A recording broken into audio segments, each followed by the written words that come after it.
அதில் எவ்வளவு பணம் அடிக்க முடியுமோ அவ்வளவு பணம் அடித்திருக்கிறார்கள். இன்னமும் அடித்துக் கொண்டிருக்கிறார்கள்.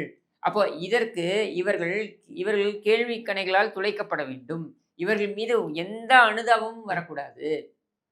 இந்த குடும்பம் ஒரு கேடுகெட்ட குடும்பம் என்பதனை கடந்து ஒரு திருட்டு குடும்பம். இந்த திருட்டு குடும்பம் பல திருடுகளிலிருந்து தப்பித்துக் கொண்டே இருக்கிறது. இந்த முறை தப்பவே கூடாது. வேறு யாரையும் பலிகடாவாக்கவும் கூடாது.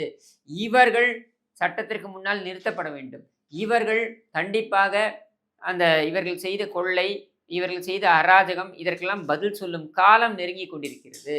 அதனால் அனுதாபம் அப்படின்ற அந்த உணர்வை வைத்து விளையாடலாம் என்று நினைப்பார்கள். மக்களே உஷாராக இருங்கள். இவர்களுடைய செயல் எதற்குமே அனுதாபம் 1% அனுதாபம் கூட நம்ம குடுக்க முடியாது. அந்த அளவுக்கான ஒரு கொடூரமான செயல்களைத்தான் இவர்கள் செய்திருக்கிறார்கள். இந்த திருட்டு அப்படின்றது ரொம்ப சர்வசாதாரணமாக, அனாயாசமாக உங்கள் பாக்கெட்டுகளிலிருந்து எடுத்தது.